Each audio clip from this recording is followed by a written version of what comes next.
125 crore Indians will join the rest of the world in welcoming it with new hope, new energy, and new dreams.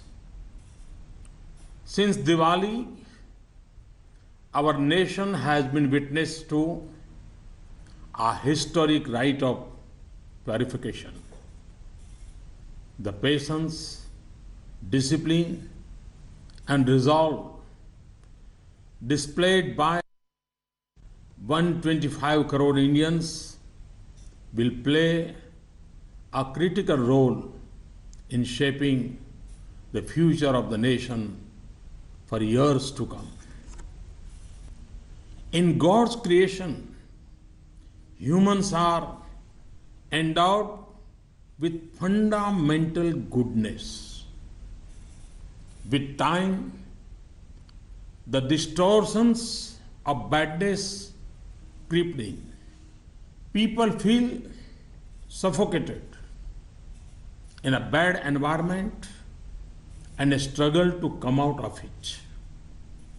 Corruption, black money, and counterfeit notes had become so rampant in India's social fabric that even honest people were brought to their knees.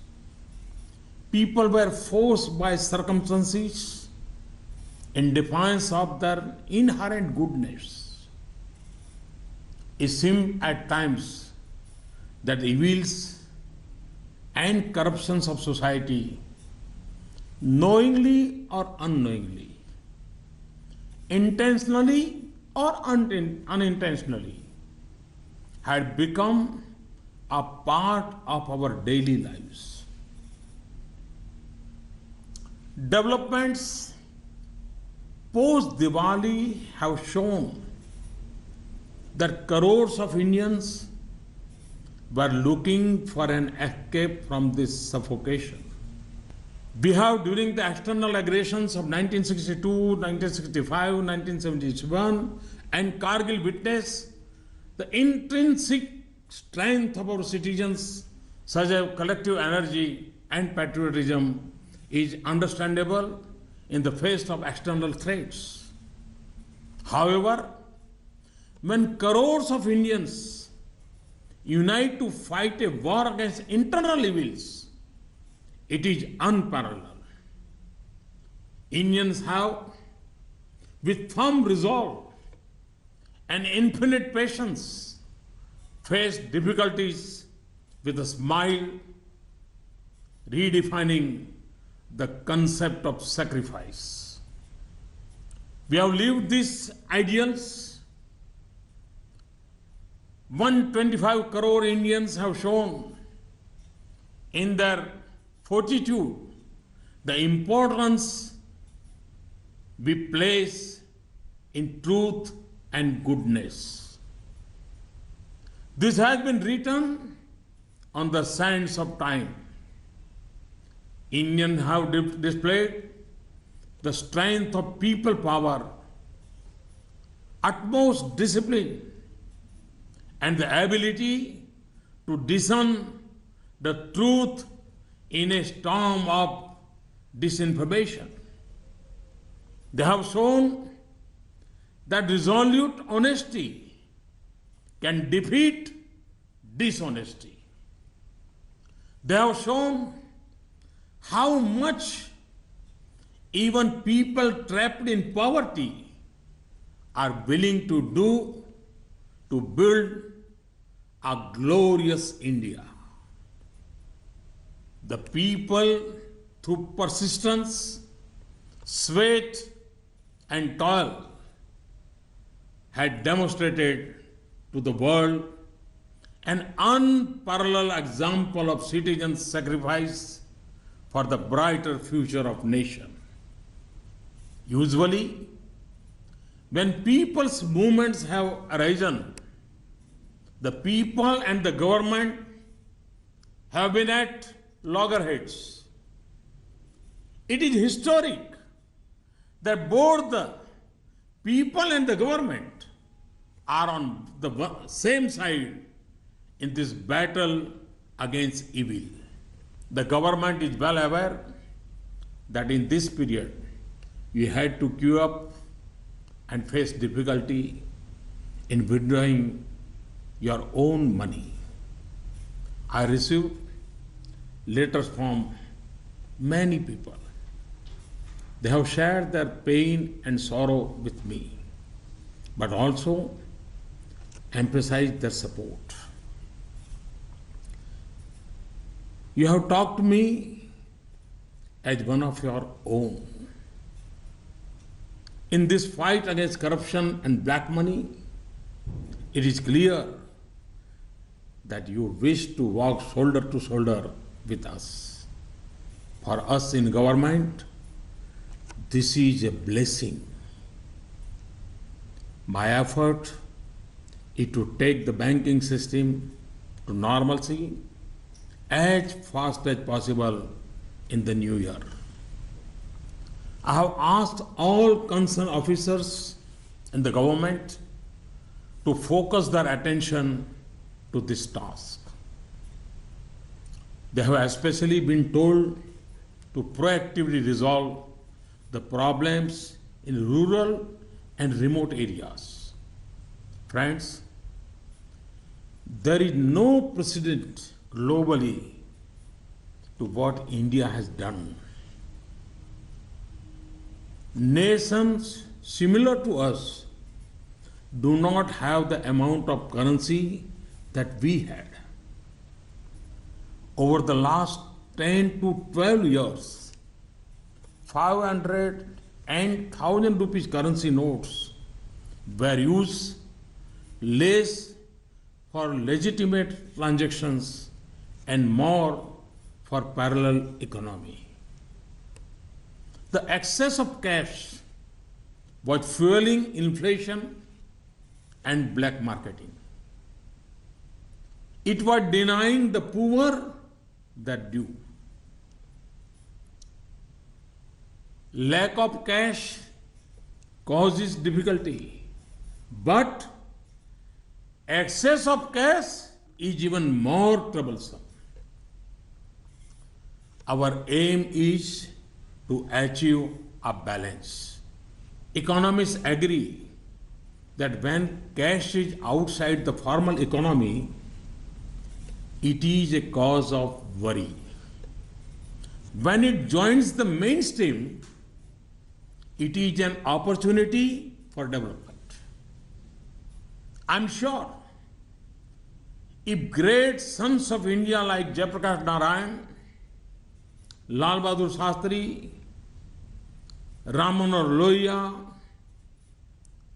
Kamaraj ji had been present today, they would have applauded the patience, discipline, and resolve of our countrymen. In the past few weeks, there have been many gratifying instances. It would take weeks to list them. It is a healthy trend for any nation when the people wish to join the mainstream, abiding by the law and helping the government in serving the poor. Friends, how long will we overlook facts that stare us in the face? I wish to share some information with you which will either make you laugh or make you angry. According to information with the government, there are only 24 lakh people in India who accept that their annual income is more than 10 lakhs rupees. Can we digest this? Look at the big bungalows and big cars around you. If we look at any big city, it would have lakhs of people with annual income of more than 10 lakh. Do you not feel that for the good of the country, this movement for honesty need to be further strengthened? In this fight against corruption and black money, it is natural to debate the fate of the dishonest. What punishment will they get? The law will take its own course with its full force. But the priority of the government now is how to help the honest, protect them, and ease their difficulty. How can honesty gain more prestige? This government is a friend of good people, and it aims to build an enabling environment for the dishonest to return to the path of goodness. It is also a bitter truth that people have complaints of bad experiences at the hands of government machinery and some government officers. This reality cannot be wished away. No one can deny that government officers have a greater responsibility than common citizens. Therefore, it is the responsibility of all of us in the government at central, state, and local levels to protect the common man, help the honest, and isolate the dishonest. Friends, it is accepted the world over that terrorism, Naxalism, Maoism,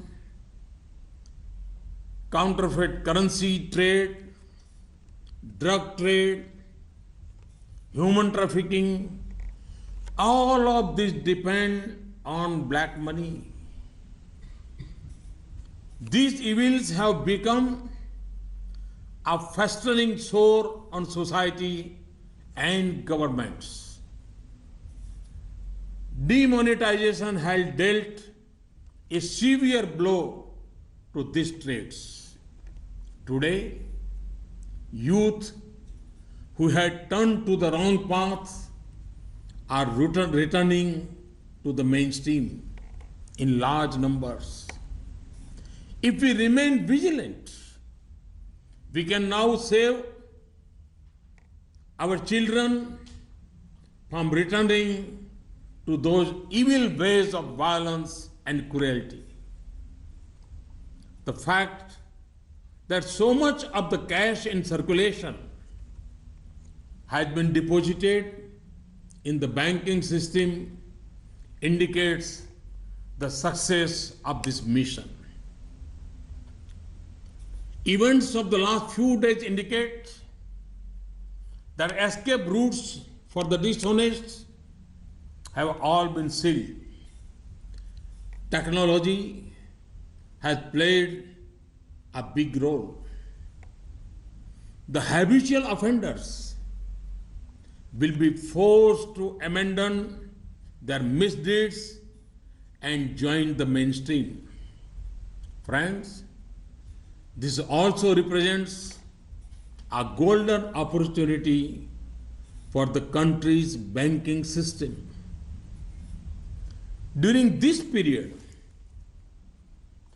bank employees have worked day and night. Female employees too work till late hours as part of this mission. Post office staff, banking correspondents, all did exceptional work.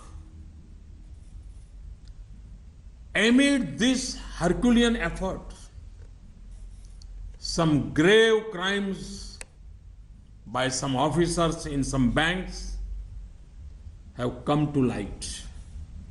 Some government officers have also committed serious offenses. and tried to take advantage of the situation. They will not be spared. At this historic juncture, I wish to make an appeal to the banks. History is witness that the Indian banking system had never received such a large amount of money in such a short time. While respecting the autonomy of the banks, I appeal to them to move beyond their traditional priorities and keep the poor, the lower middle class, and the middle class at the focus of their activities. India is celebrating the centenary of Pandit Dindal Upadhyay as Garib Kalyan Varsh. Banks should also not let this opportunity slip. They should take appropriate decisions in public interest promptly. When policies and programs are made with clear objectives in mind, not only are beneficiaries empowered, but both short-term and long-term benefits are achieved. Spending is carefully scrutinized and chances of good results are maximized. The more the villages, the poor, the farmers, the Dalits, the tribals, the marginalized, the oppressed, the deprived, and women are empowered and financially enabled to stand on their own feet, the stronger the country will become and the faster will be the pace of development. Friends, to further the principle of Sabka Saath, Sabka Vikas, on the eve of the new year, government is bringing some new programs for the people. Even so many years after independence, millions of poor do not have their own home. When black money increased in our economy, houses became out of reach of even the middle class. The government has taken some major decisions to ensure homes for the poor, the neo middle class, and the middle class. Two new middle income categories have been created under the Pradhan Mantri Awas Yojana in urban areas. Loans of up to 9 lakh rupees taken in 2017 will receive interest subvention of 4%. Loans of up to 12 lakh rupees taken in 2017 will receive interest subvention of 3%. The number of housing being built for the poor under the Pradhan Mantri Awas Yojana in rural areas is being increased by 33%. In addition to this, another scheme is being put in place for the neo middle and middle class in rural areas. Loans of up to 2 lakh rupees taken in 2017 for new housing or extension of housing in rural areas will receive an interest subvention of 3%. Friends, in the last few weeks, an impression was sought to be created that the agriculture sector has been destroyed. Farmers themselves have given a fitting reply to those who were doing so. Rabi sowing is up by 6% compared to last year. Fertilizer uptake is up by 9% during this period. The government has taken care to ensure that farmers do not suffer for want of access to seeds, fertilizers, and credit. Now we have taken some more decisions in the interest of farmers. Farmers who have taken loans for the Rabi crop from district cooperative central banks and primary societies will not have to pay interest on such loans for a period of 60 days. Farmers who have paid interest during the last 2 months will receive these amounts back directly into their bank accounts. Arrangements are being made to provide farmers even better access to loans from cooperative banks and societies. NABARD created a fund of 21,000 crore rupees last month. Now, government is adding 20,000 crore rupees more to this. The loss that NABARD suffered by giving loans to cooperative banks and societies at low interest rates shall be borne by the government of India. The government has decided that 3 crore farmers who have Kisan credit cards will be given RuPay debit cards within 3 months.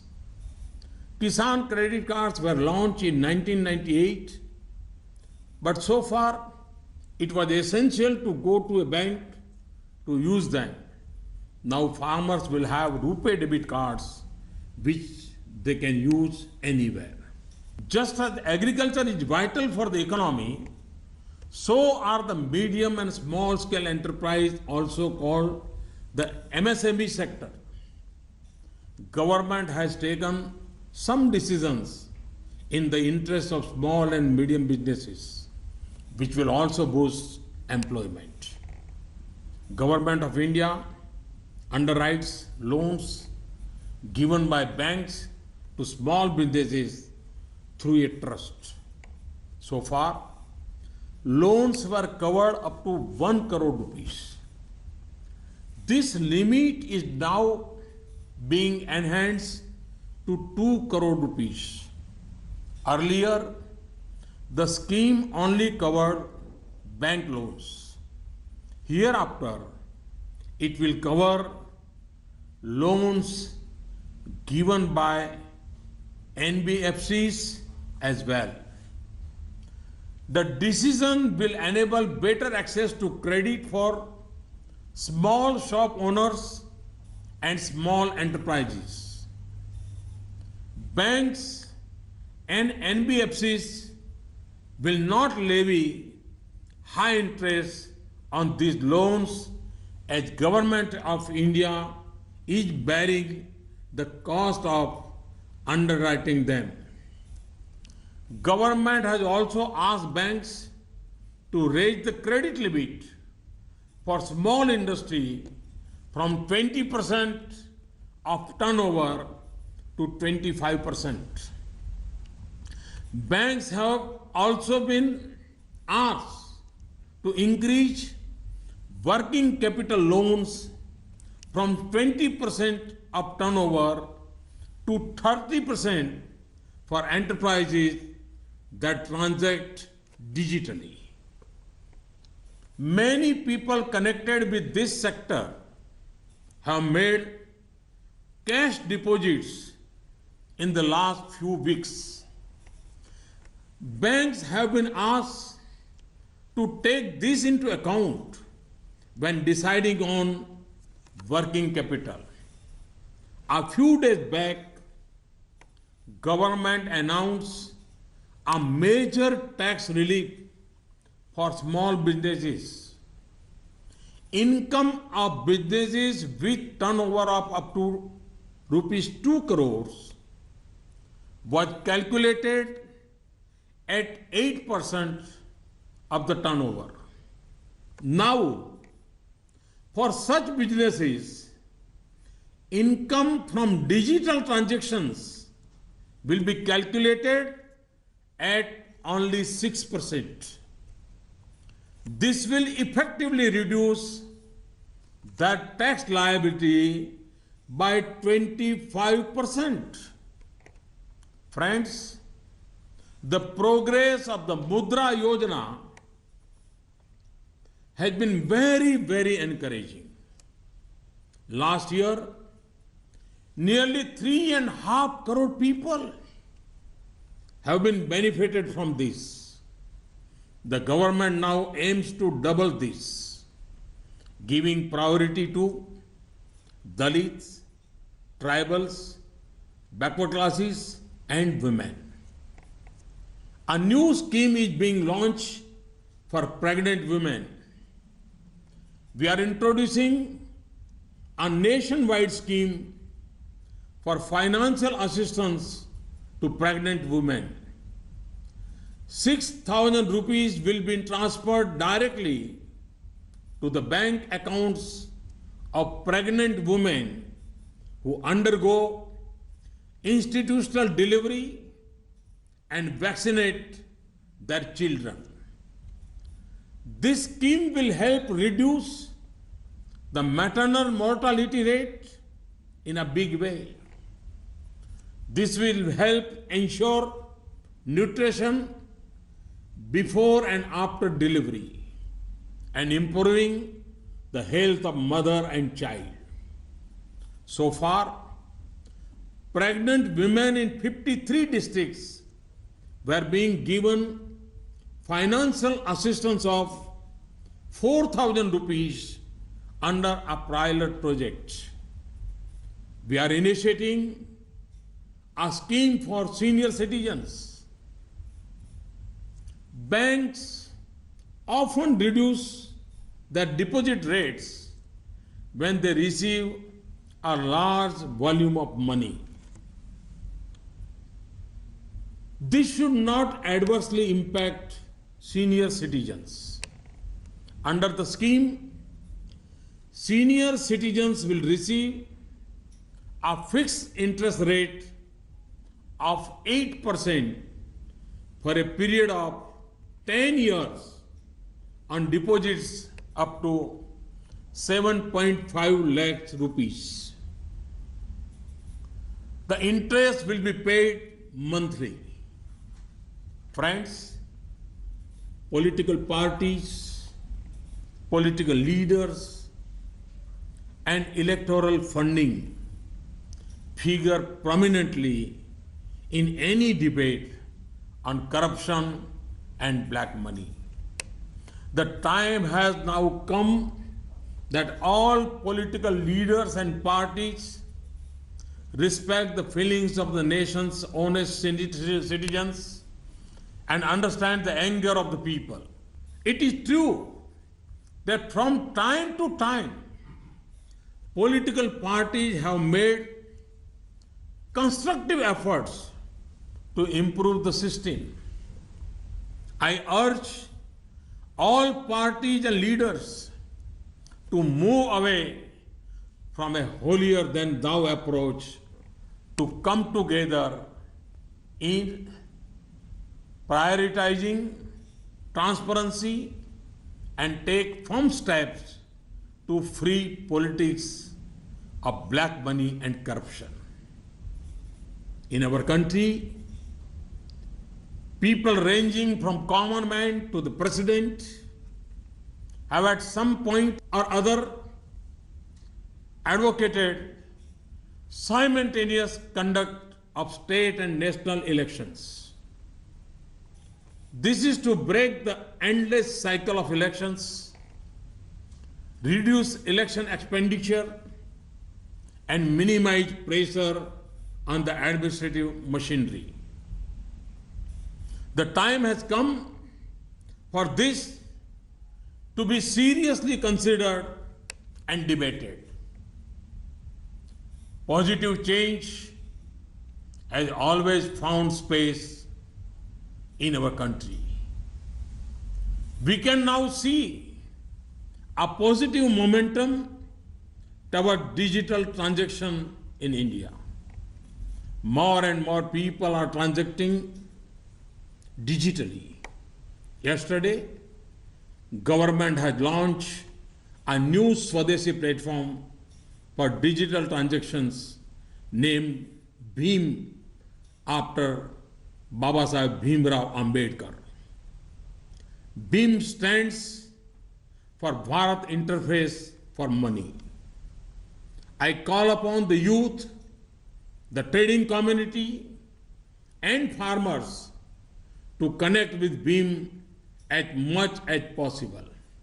Friends, the developments, decisions, and policies that were put in place after Diwali will, of course, be evaluated by economists. It will be good if social scientists and historians also do the same. As a nation, India's villages, poor, farmers, youth, educated, uneducated, men and women have all displayed infinite patience and people power. In a short time, the new year of 2017 will begin. Exactly 100 years ago, in 1917, Mahatma Gandhi initiated a satyagraha in Champaran. Now, a century later, we witness that the people of India continue to share that feeling towards truth and goodness. Today, Mahatma Gandhi is not amongst us, but the path towards truth that he showed us is still most appropriate. As we begin the centenary year of the Satyagraha, let us recall the Mahatma and resolve to follow his message of truth and goodness. We cannot allow this fight against black money and corruption to stop or slow down. Firmness in truth is a guarantee for success. Our country of 125 crore, with 65% below the age of 35, having the means, the resources, and the capability, has no reason to stay behind. The new dawn of the new year comes with the resolve of new success. Let us all come together to move ahead, overcoming obstacles and constraints. Thank you. Happy New Year. Jai Hind.